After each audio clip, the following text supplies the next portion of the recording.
وأصحابه أجمعين. أما بعد فأعوذ بالله من الشيطان الرجيم. بسم الله الرحمن الرحيم.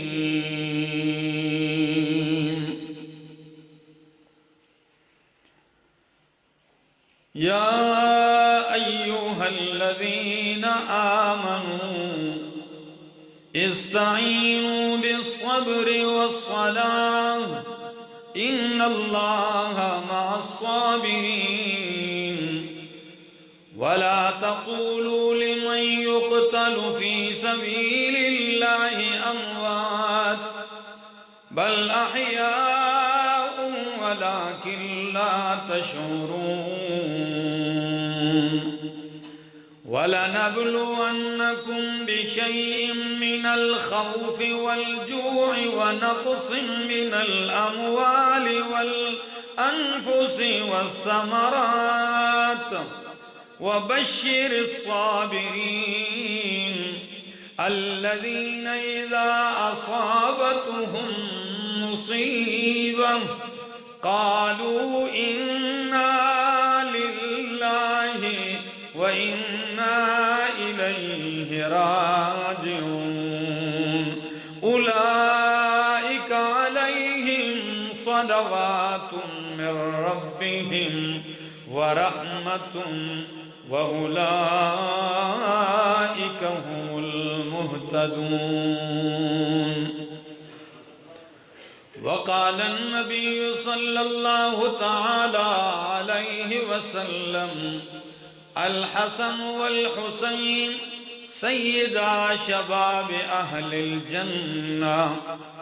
وقال النبي صلى الله تعالى عليه وسلم حسين مني وأنا من حسين. سبحان ربك رب العزة عما يصفون وسلام على المرسلين والحمد لله رب العالمين.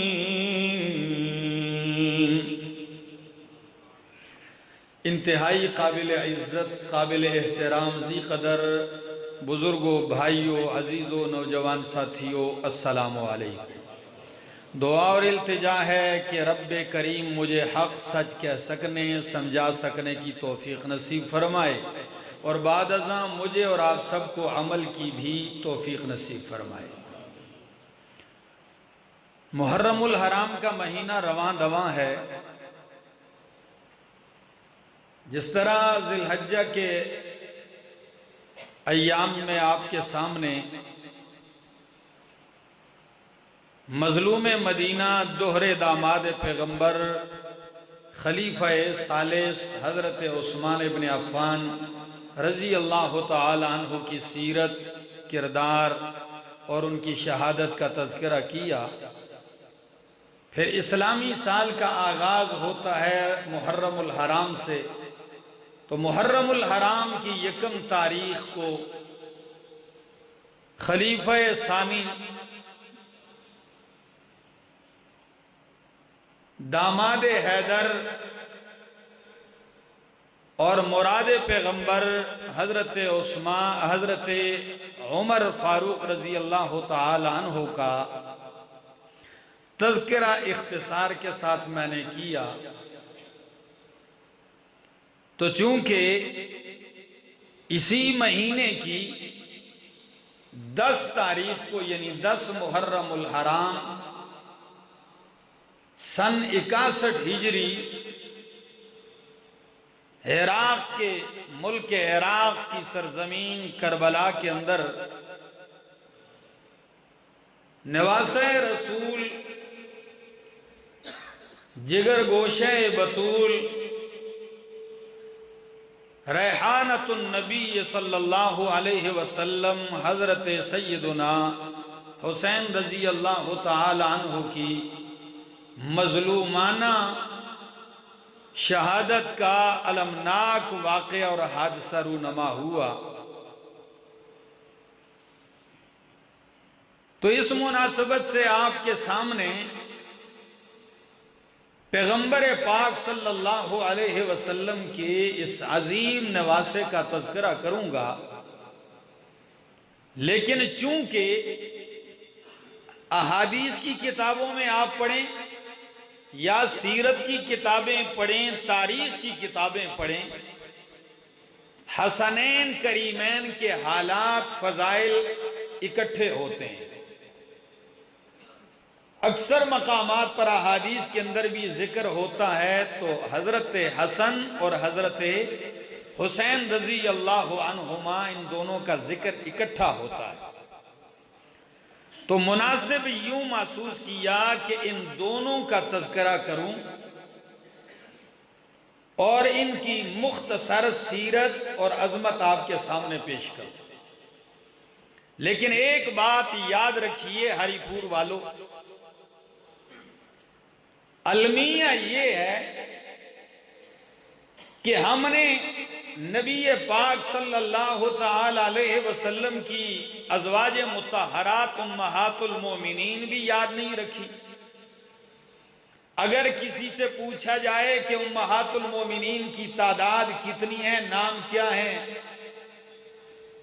تو پڑھے لکھے لوگ بھی نہیں جانتے۔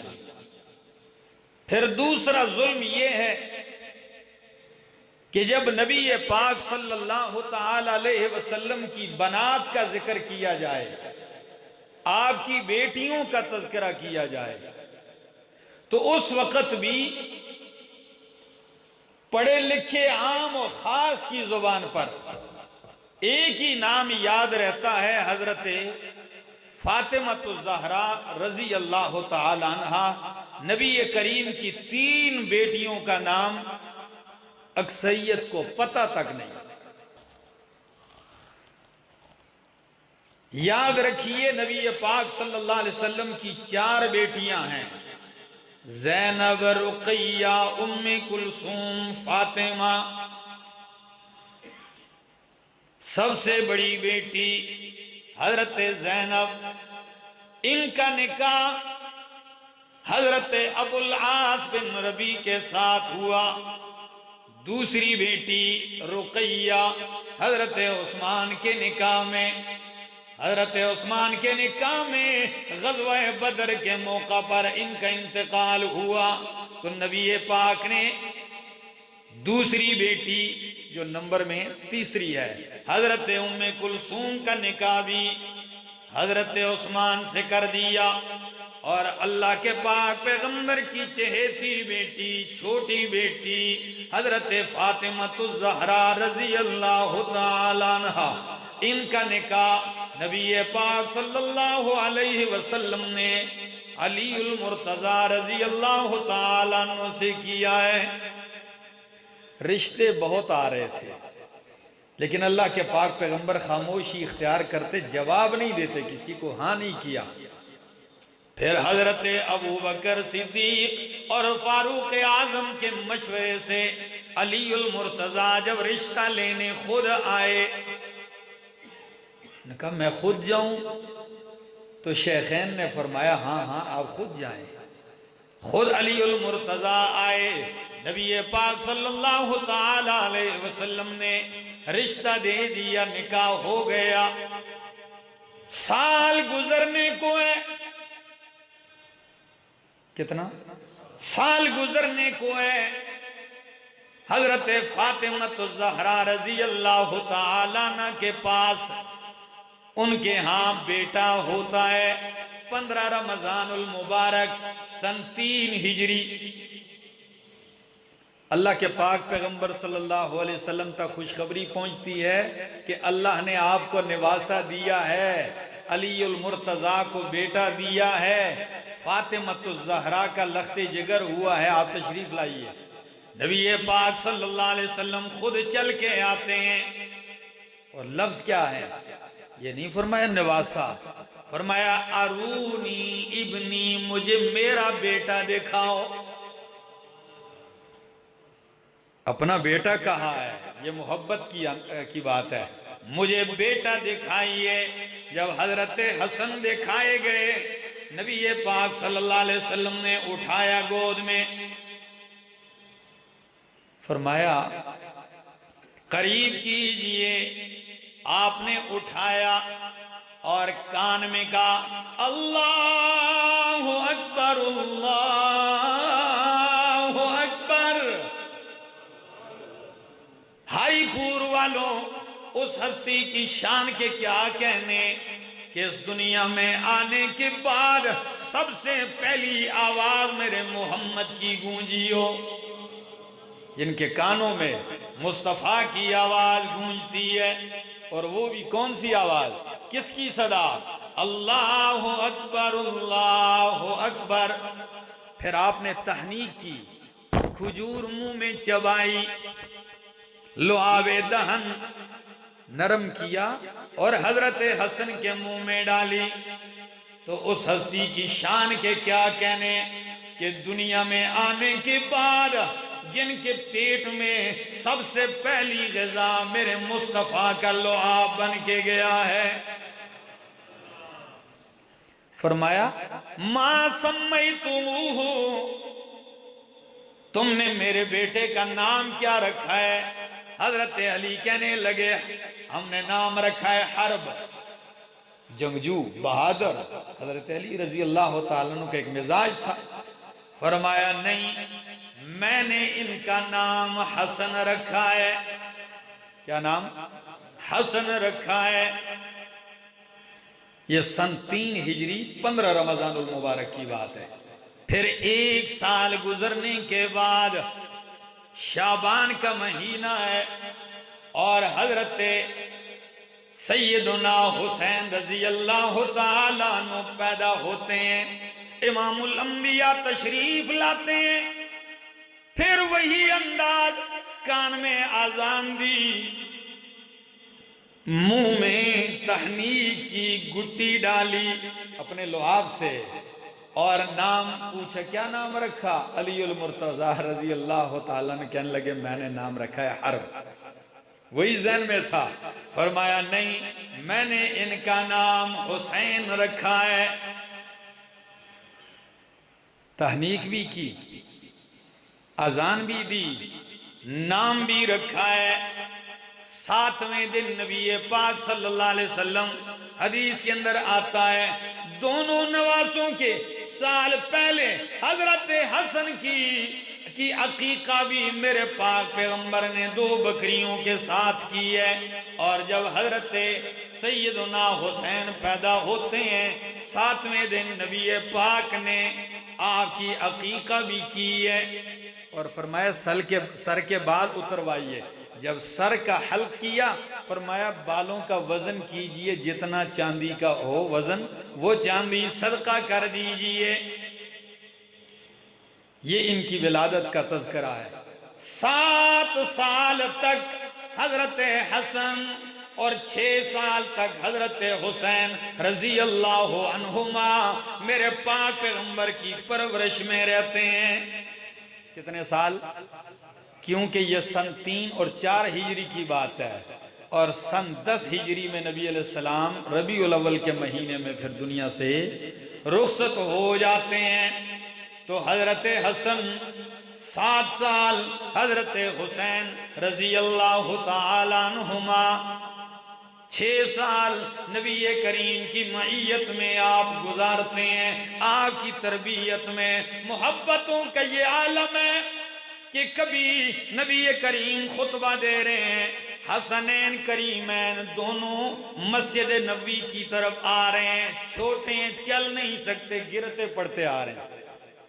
اللہ کے پاک پیغمبر خطبہ دے رہے ہیں کھڑے ہو کر، جب دیکھا فوراً خطبہ روک دیا، نیچے اترے اور جا کے انہیں بوسہ دے کے پاس بٹھا لیا۔ فرمایا سچ کہا ہے اللہ نے کہ انما اموالکم اولادکم فتنہ، کہ تمہارے مال تمہاری اولاد آزمائش ہے، واقعی اولاد آزمائش ہے۔ جب میں نے نواسوں کو گرتا ہوا دیکھا مجھ سے گوارا اور برداشت نہ ہوا، میں نے خطبہ روک کے ان کو اٹھا لیا ہے۔ کتنی محبت ہے، کتنا پیار ہے اور کتنی شفقت ہے۔ دوستو یہ نسبتیں، یہ اللہ کا کرم ہے، مصطفیٰ کی گود میں پلتے ہوں، سینے مصطفیٰ پہ کھیلتے ہوں اور دوش مصطفیٰ پہ سواری کرتے ہوں۔ نبی علیہ السلام کے کندھوں پہ تھے تو صحابی رسول نے فرمایا نعم المرکب، حسین کتنی بہترین سواری تمہیں ملی ہے۔ تو نبی علیہ السلام نے سر اٹھا کے فرمایا سواری افضل ہے، سوار کتنا افضل ہے، سوار بھی تو افضل ہے۔ یہ محبتیں، یہ پیار ہے صحابہ کا بھی، حضرات حسنین کریمین کا۔ اور ایک بات یہ بھی بتاؤں، جب حضرت علی المرتضیٰ کا تیسرا بیٹا ہوا، نبی علیہ السلام پھر تشریف لائے، فرمایا کیا نام رکھا؟ علی المرتضیٰ نے فرمایا حرب۔ فرمایا نہیں، پہلے کا نام حسن، دوسرے کا حسین، تیسرے کا محسن۔ اور ایک حدیث کی عبارت میں یہ لفظ بھی آتا ہے کہ نبی علیہ السلام نے فرمایا میں نے ان کے نام رکھے ہیں ہارون علیہ السلام کے بیٹوں کے نام پر، شبر، شبیر اور مشبر، حسن، حسین اور محسن۔ اللہ اکبر۔ یہاں تک ساری دنیا بیان کرتی ہے، لیکن میں تھوڑا سا آگے چلنا چاہتا ہوں۔ یہی حسنین کریمین جب پلتے ہیں، بڑے ہوتے ہیں، مصطفیٰ کی پیشن گوئی سنانے لگا۔ ایک دن منبر پہ پاس بٹھایا ہے حضرت حسن کو، یوں بوسہ دے کے فرمایا ان ابنی ھذا سید، میرا یہ بیٹا سردار ہوگا، لیڈر ہوگا، لعل اللہ ان یصلح بہ بین فئتین عظیمتین من المسلمین۔ اللہ میرے اس بیٹے کے ذریعے مسلمانوں کے دو بڑے عظیم الشان گروہوں کے درمیان صلح کروائے گا۔ نبی کی پیشن گوئی سچ ہے۔ کیا ہے؟ یہ کب پوری ہوئی؟ یہ جب سن 41 ہجری حضرت علی المرتضیٰ رضی اللہ تعالیٰ عنہ کی شہادت کے بعد حضرت حسن رضی اللہ تعالیٰ عنہ کے ہاتھ پہ خلافت کی بیعت ہوتی ہے۔ تو چونکہ علی المرتضیٰ اور حضرت امیر معاویہ رضی اللہ تعالیٰ عنہ کا اختلاف چل رہا تھا، اختلاف کس بات پہ تھا؟ خلافت پہ نہیں، حکومت پہ جھگڑا نہیں تھا۔ اختلاف صرف اتنا تھا کہ حضرت امیر معاویہ رضی اللہ تعالیٰ عنہ اور حضرت ام المومنین صدیقہ کائنات حضرت عائشہ رضی اللہ تعالیٰ عنہ کا مطالبہ تھا کہ ہم بیعت بعد میں کریں گے، یعنی خلافت کے آپ ہی مستحق ہیں، آپ ہی خلافت کے حقدار ہیں، ہم بیعت بعد میں کریں گے، پہلے حضرت عثمان کے قاتلوں سے قصاص لیا جائے۔ یہ ان کا مطالبہ تھا۔ اور حضرت علی المرتضیٰ رضی اللہ تعالیٰ عنہ کی رائے تھی کہ پہلے خلافت کو مستحکم کیا جائے، بیعت کی جائے، اس کے بعد قصاص لیا جائے۔ بہرحال یہ اجتہاد تھا ان کا۔ وہ دونوں طرف جو اجتہاد کرنے والے، مجرم کوئی نہیں ان میں، گناہگار کوئی نہیں۔ ان کی رائے اپنا اجتہاد، ان کا اپنا اجتہاد تھا۔ اس پہ اختلاف ہوا، اور یہ مومن اور کافر کا اختلاف نہیں تھا۔ یہی وجہ ہے کہ علی المرتضیٰ رضی اللہ تعالیٰ عنہ سے پوچھا گیا کہ آپ جو دونوں جانب مارے جا رہے ہیں، آپ کا فتویٰ کیا ہے؟ تو علی المرتضیٰ کہتے وہ بھی جنت میں، ہم بھی جنت میں۔ لیکن جب حضرت علی المرتضیٰ کی دردمندانہ شہادت کے بعد حضرت حسن خلافت پہ آتے ہیں، تو 6 مہینے خلافت کے بعد آپ حضرت امیر معاویہ سے صلح کر لیتے ہیں، اور جو باپ کا حصہ ملا تھا وہ بھی ان کے سپرد کر دیتے ہیں، صلح کر لیتے ہیں حضرت امام حسین کے مشورے سے۔ جو دو اختلاف جو گروہ کا بنا تھا ان کی آپس میں کیا کروا دی؟ صلح کروا دی۔ اور قرآن نے بھی کہا ہے، سورہ حجرات میں آپ نے پڑھا ہوگا کہ قرآن کہتا ہے اگر مومنوں کے دو گروہ آپس میں لڑ جائیں تو فَأَصْلِحُوا بَيْنَهُمَا، ان کے درمیان کیا کیا کرو؟ صلح کروایا کرو۔ تو صلح ہو گئی، یہ پیشن گوئی میرے نبی کی پوری ہو گئی۔ حضرت حسن رضی اللہ تعالیٰ عنہ کی علمیت کا مقام دیکھیے۔ قاضی سلیمان منصور پوری رحمہ اللہ اپنی کتاب رحمت للعالمین میں ایک عجیب بات لکھتے ہیں۔ علامہ ابن قیم رحمہ اللہ کی کتاب الطرق الحکومیہ میں اس کے حوالے سے کہتے ہیں جب علی المرتضیٰ مسند خلافت پر تھے، ایک شخص قید کیا ہوا پکڑا ہوا پولیس لے آئے، پیش کیا، جی کیا ہے کیس کیا ہے؟ وہ کہنے لگے امیر المومنین پولیس نے یہ بندہ پکڑا ہے اور اس نے اعتراف جرم بھی کر لیا ہے، رنگے ہاتھوں پکڑا ہے، ہاتھ میں چھری بھی تھی اس کی، خون سے کپڑے بھی لت پت ہیں، تو بندے نے اقرار بھی کیا ہے، جی ہاں میں نے مارا ہے۔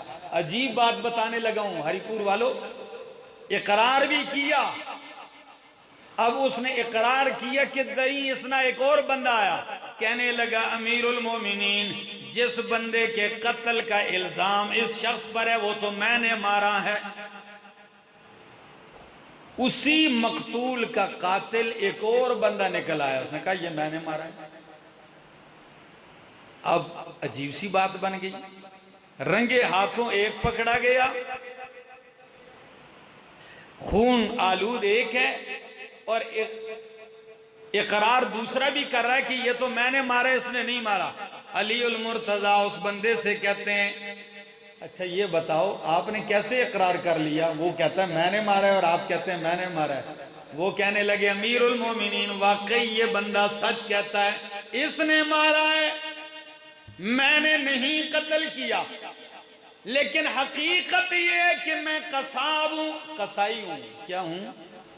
پاس میری دکان تھی، میں نے ادھر ہی تازہ بکرا کاٹا، ذبح کیا، گوشت اس کا ٹکڑے کیا، مجھے پیشاب کی حاجت آئی، تقاضا، تو میں خون میں رنگین قضائے حاجت کے لیے آیا۔ جب میں نے حاجت پوری کی تو پاس دیکھا کہ لاش پڑی ہوئی ہے، تو میں لاش دیکھنے کے لیے جیسے ہی آگے ہوا اوپر سے پولیس نے مجھے پکڑ لیا۔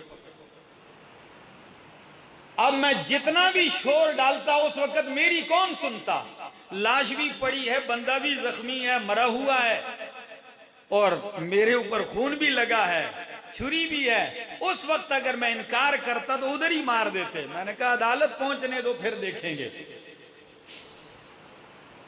تو دوسرے شخص سے کہا اچھا جب آپ بچ گئے تو پھر دوڑتے ہوئے کیوں آئے ہو؟ مارا آپ نے تھا تو آپ کیوں ادھر آئے ہو؟ وہ کہنے لگا امیر المومنین میں نے اس کو لالچ کے لیے مارا تھا، میں مجبور تھا، غریب ہوں، پیسے کی وجہ سے میں نے اس کو مارا ہے، لیکن جب میں بھاگنے لگا پولیس نے اس کو پکڑ لیا، میں بھاگ گیا، میرے دل میں خیال آیا کہ یار ایک بندہ تو نے مار دیا ہے، اب دوسرا بھی تیری وجہ سے مرے گا۔ تو بس دل میں ایک درد اٹھا اور میں نے سوچا بس جو ہوگی ہوگی، اقرار کر لیتا ہوں۔ اب یہ عجیب صورتحال بن گئی ہے، لیکن قاضی علی ہوں تو پھر کیا مشکل ہے، جج علی المرتضیٰ ہوں، مشیر حسن مجتبی ہوں۔ تو علی المرتضیٰ نے حضرت حسن کی طرف دیکھا، فرمایا بیٹے آپ کی کیا رائے ہے؟ تو حضرت حسن کہنے لگے میری رائے ہے کہ ان کو معاف کر دیا جائے اور مقتول کو دیت دی جائے، مقتول کے وارثوں کو۔ فرمایا بیٹا یہ فیصلہ کس بنیاد پہ؟ فرمایا ابا جان اگر اس نے ایک بندہ مارا ہے تو ایک بندہ مرنے سے بچایا بھی ہے، اور قرآن کہتا ہے وَمَنْ أَحْيَاهَا فَكَأَنَّمَا أَحْيَا النَّاسَ جَمِيعًا، جس نے ایک جان کو بچا لیا گویا کہ اس نے پوری انسانیت کو بچا لیا ہے۔ اگر ایک بندہ اس سے مر گیا تو ایک بچایا بھی ہے، کوئی صلح کی صورت بنا دیا ہے۔ حضرت علی المرتضیٰ کو رائے پسند آئی اور مقتول کے وارثوں کو دیت پہ راضی کیا، وہ راضی ہو گئے، اس طرح یہ فیصلہ ہو گیا۔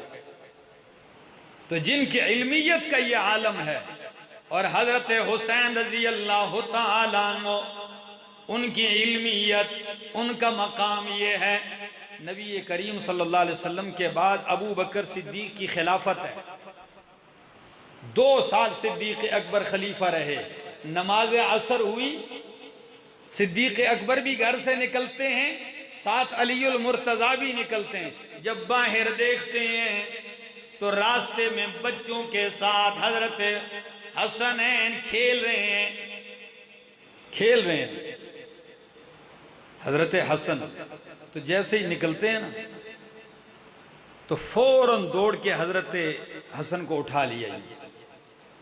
اٹھایا اور اپنے کندھے پہ بٹھایا اور فرمایا بِأَبِي شَبِيهٌ بِالنَّبِي لَيْسَ شَبِيهًا بِعَلِي، اللہ کی قسم ہے یہ نبی کے مشابہ ہے، علی کے مشابہ نہیں ہے، یہ نانا پہ گیا ہے، بابا پہ نہیں گیا۔ یہ گفتگو ہو رہی ہے وَعَلِيٌّ يَضْحَكُ، حضرت علی یہ گفتگو سن کے مسکرا رہے ہیں۔ دوستو یہ محبتیں لوگوں کو سناؤ۔ آج کل لوگ محبتوں کے تذکرے نہیں کرتے، تذکرے کیا کرتے ہیں؟ صحابہ کو خونخوار بنا کے پیش کرتے ہیں کہ بس آپس میں یہی ساری زندگی بھر لڑائیاں اور مار اور پیٹ اور لوٹ کھسوٹ یہ پیش کرتے ہیں، حالانکہ یہ تاریخ کی بہت بڑی غلطی ہے۔ یہ تاریخ کے اندر کسی نے بالکل ملمہ سازی کی ہے، یہ جھوٹ کا پلندہ بنا کے پیش کیا ہے۔ میں جھوٹ اس لیے کہتا ہوں ایسی باتوں کو کہ رب کے قرآن نے پہلے اعلان کر دیا محمد رسول اللہ والذین معہ اشداء علی الکفار رحماء بینہم، محمد اللہ کے رسول ہیں، والذین معہ اور وہ لوگ جو آپ کے ساتھ ہیں، رحماء اشداء علی الکفار وہ کافروں کے مقابلے میں سخت ہیں، رحماء بینہم آپس میں نرم دل ہیں، مہربان ہیں، شیر و شکر ہیں۔ تو قرآن رحماء بینہم کہے، اور کوئی تاریخ جو کسی معصوم کی لکھی ہوئی نہیں ہے، جس نے جو جی چاہا لکھ دیا ہے، تو ہم ایسی بے سند باتوں کو لے کر قرآن جیسی نص کے ہوتے ہوئے ہم ان چیزوں کو کیسے تسلیم کریں؟ قرآن نے کہا ہے رحماء بینہم، سب رحم دل ہیں، سب آپس میں پیار اور محبت کرنے والے ہیں۔ دوستو حضرت حسین رضی اللہ تعالیٰ عنہ صدیق اکبر کی خلافت میں سنیے، حافظ ابن کثیر البدایہ والنہایہ میں لکھتے ہیں وَقَدْ كَانَ الصِّدِّيقُ يُجِلُّهُ وَيُعَزِّمُهُ وَيُكْرِمُهُ وَيُحِبُّهُ وَيَتَفَدَّاهُ، صدیق اکبر آپ کو قدر شان عظمت دیتے تھے، وَيُكْرِمُهُ اور آپ کا اکرام کرتے تھے، وَيُحِبُّهُ اور آپ سے محبت کرتے تھے، وَيَتَفَدَّاهُ اور آپ پہ فدا ہوتے تھے۔ وہ تو آپ پہ فدا ہوتے تھے، اور بلکہ امام بخاری نے تو الفاظ لکھے ہیں کہ ابو بکر صدیق اعلان کرتے تھے لوگو نبی کی محبت کو ٹٹولتے ہو تو اہل بیت سے محبت کرو، نبی کی محبت کو نبی کی آل اولاد میں بھی تلاش کرو، اور یاد رکھیے کہ اہل بیت کے اندر سب سے پہلے ازواج مطہرات داخل ہیں۔ قرآن کی نص سے 22واں پارہ ہے، میرے سامنے اللہ کا قرآن کھلا ہے، سورت کا نام سورت الاحزاب ہے، اللہ تمام ازواج مطہرات کا ذکر کرتے کرتے درمیان میں کیا کہتے ہیں؟ فرمایا انما یرید اللہ لیذھب عنکم الرجس اہل البیت ویطہرکم تطہیرا۔ اے نبی کے اہل بیت، گھر والیوں، اللہ چاہتا ہے کہ تم سے کدورتیں میل دور کرے اور تمہیں پاک صاف کر دے۔ تو ہم قرآن کی نص کی وجہ سے ازواج مطہرات کو اہل بیت مانتے ہیں، اور حدیث کی وجہ سے علی المرتضیٰ، حسنین، فاطمہ اور آپ کی دیگر بیٹیوں کی اولاد کو حدیث کی وجہ سے اہل بیت مانتے ہیں۔ قرآن کو بھی ماننا پڑے گا، حدیث کو بھی ماننا پڑے گا۔ قرآن نے ازواج مطہرات کو اہل بیت کہا، اور نبی کریم نے چادر کے نیچے علی المرتضیٰ، حضرت فاطمہ، حضرت حسن اور حسین کو بلا کے فرمایا اللہم ہؤلاء اہل بیتی، اللہ یہ میرے اہل بیت ہیں، فطہرہم تطہیرا، اللہ ان کو بھی پاک صاف کر دے۔ تو قرآن بھی مانیے، حدیث بھی مانیے۔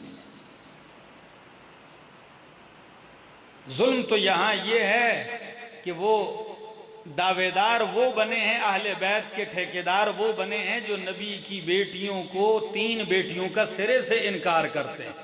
اور میں نے میڈیا پہ ایک بندے کو سنا، ایک کلپ، وہ بدبخت اس بات پہ اس نے زور دیا کہ نبی کی یہ 3 بیٹیاں جو تھیں یہ نبی کی نہیں تھی،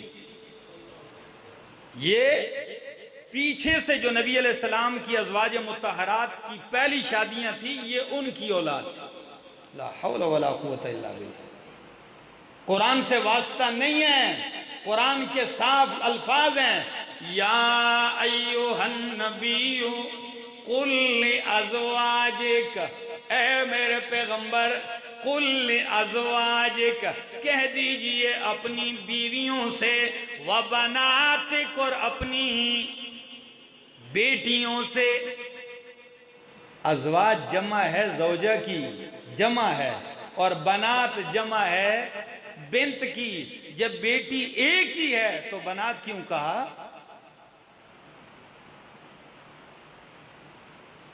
4 بیٹیاں ہیں میرے پاک پیغمبر صلی اللہ تعالی علیہ وسلم کی۔ تو خیر بات کر رہا تھا کہ حضرت حسین کی محبت علی المرتضیٰ، حضرت صدیق اکبر، فاروق اعظم کی خلافت میں، آپ نے مجاہدین کے لیے، جتنے بھی بدر والے، احد والے صحابہ تھے، سب کے لیے آپ نے بیت المال سے خرچہ مقرر کر دیا۔ تو پتہ ہے آپ سب سے پہلا نمبر بدر والوں کو دیتے تھے، تو ہر بدری کو آپ 5,5 ہزار درہم سالانہ دیتے تھے۔ اور جب حسنین کی باری آئی تو آپ نے حسنین کریمین کے لیے بھی بدریین کے برابر جو ہے آپ نے وظیفہ مقرر کیا۔ آپ نے حسنین کریمین کے لیے بھی 5,5 ہزار درہم سالانہ وظیفہ مقرر کیا۔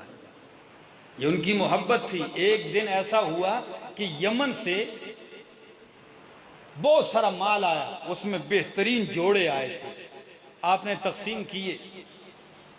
حسنین کریمین بھی تشریف لائے کہ ہمیں بھی ملیں گے۔ فاروق اعظم نے ان ہلوں کو دیکھا، خوبصورت لباس، جبے، سب کو دے دیے، حسنین کو نہیں دیے۔ تو ایک صحابی نے پوچھا امیر المومنین آپ نے سب کو دے دیے اور حسنین کریمین کو آپ نے ہلے نہیں دیے، یہ خوبصورت لباس؟ فرمایا یہ حسنین کے شایع نشان میں نے نہیں سمجھے، یہ عام لگتے ہیں مجھے، یہ عام میں تقسیم ہوں گے۔ خط لکھا یمن کے گورنر کو، فرمایا عمر آج آرڈر دیتا ہے کہ نبی کے نواسوں کے لیے خوبصورت 2 ہلے تیار کر کے میرے پاس بھیجیے۔ جب وہ 2 تیار ہو کے آتے ہیں، آپ حسنین کریمین کو بلاتے ہیں۔ جب بلاتے ہیں تو بلا کے ان سے کہتے ہیں پہنیے۔ جب وہ پہنتے ہیں تو عمر کیا کہتے ہیں؟ الآن طابت نفسی، اب میرا جگر ٹھنڈا ہو گیا۔ الآن طابت نفسی، یہ پیار، یہ محبتیں ہیں، یہ وہ عظیم ہستیاں ہیں۔ وقت کا دامن کم ہے، آپ سے ایک درخواست کروں گا اور علماء سے بھی کہ ہم جب بھی تاریخ ذکر کرتے ہیں حسن مجتبی اور حضرت حسین رضی اللہ تعالیٰ عنہ، تو پتہ ہے لوگ تاریخ میں صرف دو حصے ذکر کرتے ہیں۔ ایک حصہ جب حسنین گود مصطفیٰ میں کھیل رہے تھے ادھر، پھر ادھر سے چھلانگ لگاتے ہیں تو فوراً وہ حصہ نقل کرتے ہیں کہ جدھر وہ شہید ہوتے ہیں۔ یہ بیچ میں آج سن لیجئے، حضرت حسن نے آپ نے عمر پائی 47 سال۔ کتنی سال عمر پائی؟ آپ کی حیات مقدسہ 47 سال ہے، اور حضرت امام حسین رضی اللہ تعالیٰ عنہ کی عمر 54 سال۔ کتنی؟ 54 سال عمر آپ نے پائی ہے۔ لیکن جب بیان کیا جاتا ہے تو یا وہ حصہ کہ گود میں کھیل رہے ہیں، کندھے پہ اٹھائے ہوئے، یا اس کے بعد فوراً وہ حصہ بیان کیا جاتا ہے جدھر کہتے ہیں کہ کربلا میں شہید ہوئے۔ تو میں کہتا ہوں کربلا کے 10 دن نکال لیجئے، پورا سال آپ نکال لیجئے، یہ پیچھے 53 سال کا عرصہ جو گزرا ہے۔ حضرت صدیق کی خلافت میں حسنین کیا کرتے تھے؟ حضرت فاروق اعظم کی خلافت 10 سال میں حسنین کریمین کا کیا کردار تھا؟ حضرت عثمان ابن عفان کی خلافت میں کیا کردار تھا؟ اپنے بابا جان حضرت علی المرتضیٰ کی خلافت میں آپ کا کیا کردار تھا؟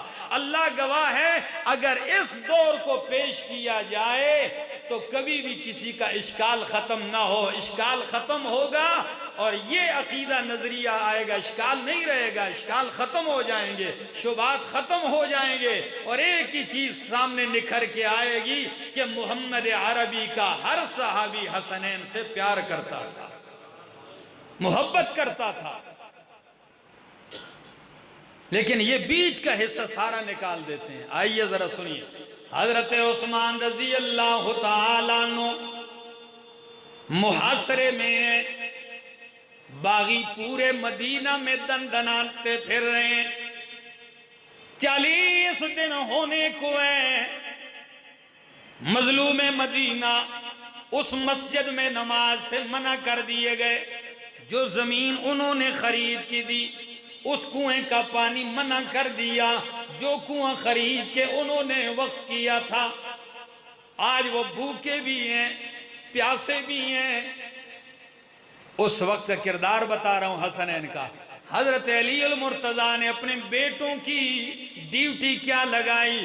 فرمایا حسن، فرمایا حسین، تمہاری ڈیوٹی یہ ہے، جاؤ امیر المومنین کے دروازے پہ پہرے دار بن جاؤ، جاؤ آپ پہرا دو وہاں۔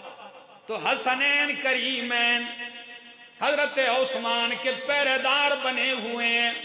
یہ سنی نہیں، شیعہ سنی سب کتابوں میں لکھا ہے، آپ پہرا دے رہے ہیں۔ اور جب باغی اندر جانے لگے ہیں تو اس وقت علی حجویری کی کتاب رحمت اللہ تعالی علیہ، آپ نے اردو میں بھی پڑھی ہوگی، کشف المحجوب، بہت سارے لوگ پڑھتے ہیں اور نام بھی سنا ہے نا جی، علی حجویری رحمہ اللہ کی کتاب کشف المحجوب، جنہیں دنیا لوگ ذکر کرتے ہیں داتا، جن کو کیا کہتے ہیں؟ داتا دربار والے، جن کو داتا کہتے ہیں۔ ہم تو کہتے ہیں کہ داتا صرف اللہ ہے، دینے والا اللہ ہے۔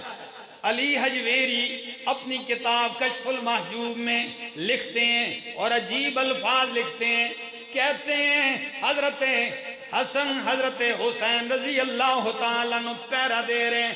حسن اندر جا کے کہتے ہیں عثمان امیر المومنین، ہم تو آپ کے پہرے کے لیے کھڑے ہیں لیکن ہماری تلوار نیام میں ہے، اللہ کی قسم آپ کی اجازت کے بغیر تلوار نیام سے باہر نہیں آئے گی، آپ اجازت دیں تلوار نیام سے باہر کر کے ان باغیوں کو میں دفع کر دوں گا۔ اور لفظ کیا ہیں؟ فرمایا امیر المومنین اس لیے کہ آپ امام برحق ہیں۔ کیا لفظ ذکر کیا؟ آپ امام، آپ برحق امام ہیں۔ جب آپ حق پر ہیں تو آپ کو قتل کرنے والے ناحق ہیں، ہم ان سے لڑ سکتے ہیں، اجازت آپ کی ہونی چاہیے۔ تو عثمان ابن عفان کہنے لگے بھتیجے میں تمہیں واسطہ دیتا ہوں، اللہ کا واسطہ ہے، تلوار نیام سے باہر نہ نکالنا، میں نہیں چاہتا کہ میری وجہ سے مدینۃ الرسول خون میں رنگین ہو جائے، میں اپنی شہادت کو برداشت کرتا ہوں، مدینۃ الرسول کو خون سے رنگین نہیں کرتا ہوں۔ اور تاریخ نے لکھا ہے کہ عبداللہ بن زبیر بھی زخمی ہوئے، حسنین کریمین بھی دفاع میں زخمی ہوئے تھے۔ ان کی یہ محبتیں ہیں، یہ پیار ہیں، یہ عقیدتیں ہیں۔ ہاں پھر جب حضرت حسن کی شہادت کے بعد حضرت حسین رضی اللہ تعالیٰ عنہ امیر معاویہ کے ساتھ رہتے ہیں، حتیٰ کہ 19 سال گزرنے کے بعد جب امیر معاویہ وفات پا جاتے ہیں اور مسند پہ آتے ہیں یزید، تو اب حالات کچھ بدل گئے۔ کوفہ کے لوگ خط لکھ رہے ہیں، شروع ہو گئے۔ کیا خط ہیں کہ جی حضرت حسین آپ تشریف لائیں، نحن بلا امامین ولا نحضر الجمعۃ والعیدین، ہم جمعے بھی نہیں پڑھتے، ہم عیدین کی نمازیں بھی نہیں پڑھتے، کوئی ہمارا لیڈر نہیں، آپ آئیں۔ حالات یہ ایک خط نہیں، طبری نے لکھا ہے، ابن جریر نے لکھا ہے، 12,000 خطوط آئے۔ کتنے؟ 12,000 خطوط آئے۔ جب 12,000 خطوط آئے تو حضرت حسین نے اپنے بھائی مسلم بن عقیل کو بھیجا، آپ جائیے۔ وہ گئے، ابتداً تو بڑا استقبال ہوا، لوگوں نے بیعت کی، حالات کچھ اور بنائے۔ انہوں نے خط لکھا اپنے بھائی کو کہ حضرت حسین آپ تشریف لائیں، حالات سازگار ہیں۔ دری اسنا وہاں حالات بدلے اور حضرت مسلم بن عقیل شہید کر دیے گئے، لیکن حضرت حسین کا قافلہ گھر سے چل پڑا تھا۔ میں ان تفصیلات میں زیادہ اس لیے نہیں جاتا کہ تاریخ نے اتنا کچھ کیا ہے کہ اس وقت کربلا کے اوپر سینکڑوں ہزاروں نہیں لاکھوں کتابیں لکھی ہیں۔ کتنی؟ جاؤ لائبریریاں بری ہیں، لاکھوں کتابیں لکھی جا چکی ہیں، لیکن سامنے قرآن رکھ کے کہتا ہوں کہ ان لاکھوں کتابوں کا آپ مطالعہ کریں، کسی کا آپس میں جوڑ نہیں، واقعہ ایک ہے اور لاکھوں کتابیں سنیوں کی، شیعوں کی، ہر مسلک ہر مذہب کی کتابیں ہیں، لیکن ہر آدمی نے کسی نے کچھ لکھا ہے، کسی نے کچھ لکھا ہے۔ ہم یہی کہتے ہیں جس نے بھی حضرت حسین نواسہ رسول کو شہید کیا ہے وہ ظالم، بدبخت اور لعنتی ہے۔ کون حضرت حسین کے قاتلوں سے ہمدردی رکھ سکتا ہے؟ کون ان سے محبت رکھ سکتا ہے؟ کون ان سے پیار کر سکتا ہے؟ درود میں پڑھتا ہو اللہم صلی علی محمد وعلا آل محمد، 5 وقت آل محمد پڑھتا ہو اور دوستیاں اور محبتیں قاتلوں سے رکھتا ہو، یہ کیسے ہو سکتا ہے؟ لیکن یاد رکھیے یہ بھی حقیقت ہے اور اس کے مقابل میں یہ بھی حقیقت ہے کہ لوگوں نے الزام لگا کر اصحاب رسول کو بیچ میں رگڑا ہے اور ان کے اوپر تہمتیں لگائی ہیں، ہم اس کا بھی دفاع کرتے ہیں، ہم اس کو بھی تسلیم نہیں کرتے۔ اور قاتلین کون ہیں؟ آئیے ذرا سنیے۔ حضرت حسین رضی اللہ تعالیٰ عنہ چلتے ہیں، جب نکلتے ہیں تو حضرت عبداللہ ابن عمر رضی اللہ تعالیٰ عنہ آپ سے معانقہ کرتے ہیں۔ پہلے تو منع کیا کہ اے حسین نہ جائیے نہ جائیے، منت کی، لیکن حضرت حسین کہنے لگے میں باہر صورت جاؤں گا، اتنے خطوط آ چکے ہیں، لوگوں کا اصرار ہے، فرمایا نہ جائیے۔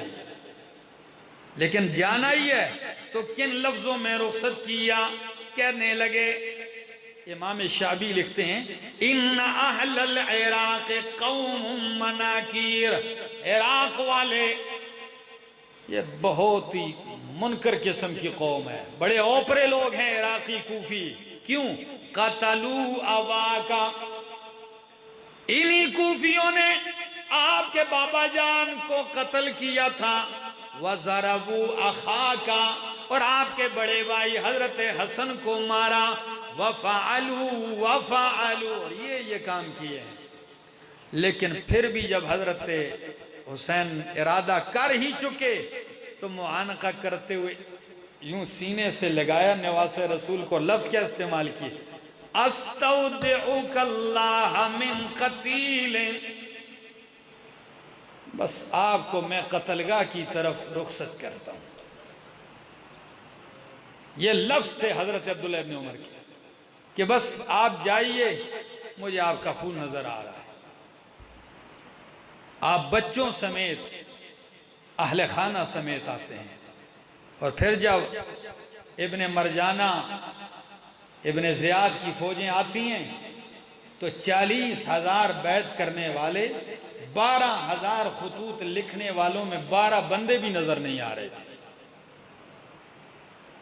12,000 خطوط لکھنے والوں میں 12,000 بندے بھی نہیں تھے۔